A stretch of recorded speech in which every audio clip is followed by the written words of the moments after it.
Our culture convicts people every day to charges of conspiracy in our legal systems. But for some reason, those of the upper echelons of the power seem to get a pass. Throughout the ages, it has always been understood that those in power seek more control.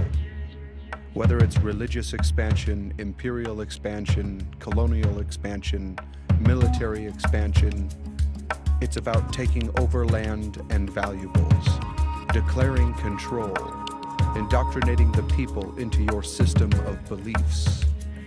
Good men judge the world by the way they live it themselves. Evil men greatly depend on good men to believe this, because they manipulate, take advantage of, oppress, and loot off the honest.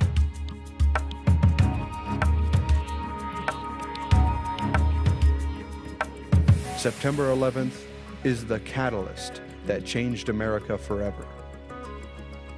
Were there any state sponsors involved with the attacks of September 11th? The official version of 9/11 maintains no foreign governments or domestic authorities were complicit with the attacks or involved in the cover-up of September 11th.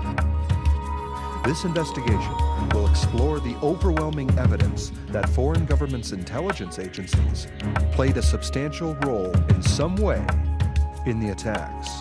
Our story starts with Dr. David Graham, a dentist in Shreveport, Louisiana, who met a Pakistani man who housed two future 9/11 hijackers who turned out to be Saudi intelligence agents.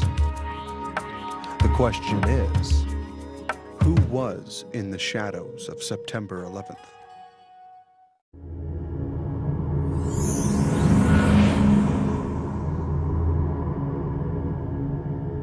He claimed he met 3 of the 9/11 hijackers in Shreveport a year before the attacks. This morning, local dentist David Graham is dead after the family says he was poisoned more than 2 years ago. At the time, Graham was trying to publish a manuscript about meeting 3 Middle Easterners in Shreveport. He feared they were plotting to bomb Barksdale. Graham wrote that he warned the FBI. Then after 9/11, he saw their pictures among the hijackers. Dr. David Graham had alerted Representative Congressman Jim McCrary, who in turn gave the information over to a member of the Joint Select Committee on Intelligence, Saxby Chambliss. Graham was detailing the fact that he contacted the FBI about 3 men, who would later become 9/11 hijackers, that Graham had observed planning terrorism 10 months prior to 9/11. Muslim, Arab type fellows, and what you're about to hear is very disturbing, and I hope it gets to the Intelligence Committee. It's going to be, the Senate's going to be, I believe, hearing all the reports of some ways that we can improve the handling of 9/11-01, should it happen again, something of that nature. Representative Chambliss wrote back to Graham that he had given the information to Chairman of the House Permanent Select Committee on Intelligence, Porter Goss. In the fall of 2000, Dr. Graham inadvertently met the future 9/11 hijackers in Shreveport, Louisiana. Well, I'm sitting in front of Nawaf al-Hazmi, and the picture I saw after 9/11 in USA Today is the same look he gave me and stared at me like this for about 10 minutes. I mean, his eyes were piercing right through me, no smile, no crack of anything. You might want to focus in on this picture. Now, he was clean shaven when I saw him, this fella right here, Nawaf al-Hazmi. This appeared October 5th, 2001 in USA Today. And trust me, that is the guy I was looking at 3521 Eastwood Drive in Mohammed Jamal Khan's apartment. It was definitely the same man. Graham made a video will to detail his story and provide his evidence, for he speculated that he was not going to be taken seriously by Porter Goss for his whistleblowing. He feared for his life after clandestinely recording himself and a Pakistani man, Jamal Khan, who Graham claimed hosted 3 of the 9/11 hijackers. Before Graham was poisoned, he was supposed to testify at a deportation hearing against a Pakistani man, Jamal Khan, who hosted the men Graham believed to be the hijackers. Khan was from an area of Pakistan in the north, known to be very sympathetic to bin Laden, and also where many believe bin Laden was hiding. Graham provided all the evidence for his story in the video. And I got a map, and I saw where Karachi was down on the coast.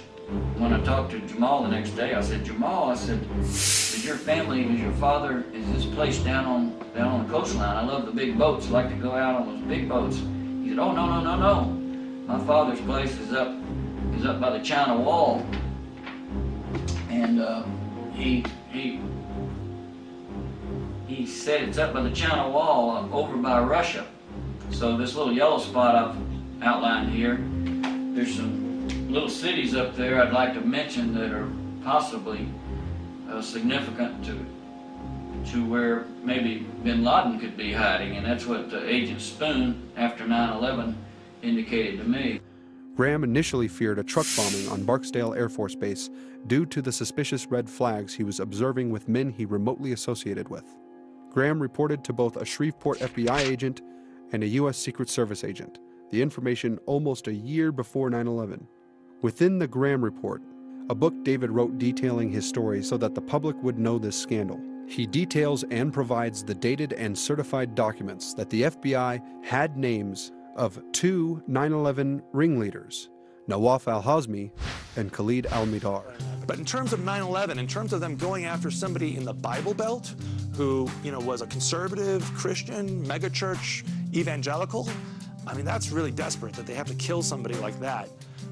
But he was on the verge of publishing a book, and his book was going to talk about this 40-year ordeal that he had when he met Nawaf al-Hazmi and had an association with somebody who knew Khalid al-Mihdhar. And al-Mihdhar and al-Hazmi, we know now, according to the 9/11 Commission report and others, were 2 of the lead hijackers. It wasn't just about Muhammad Atta, it was about these 2 guys. We know now that they were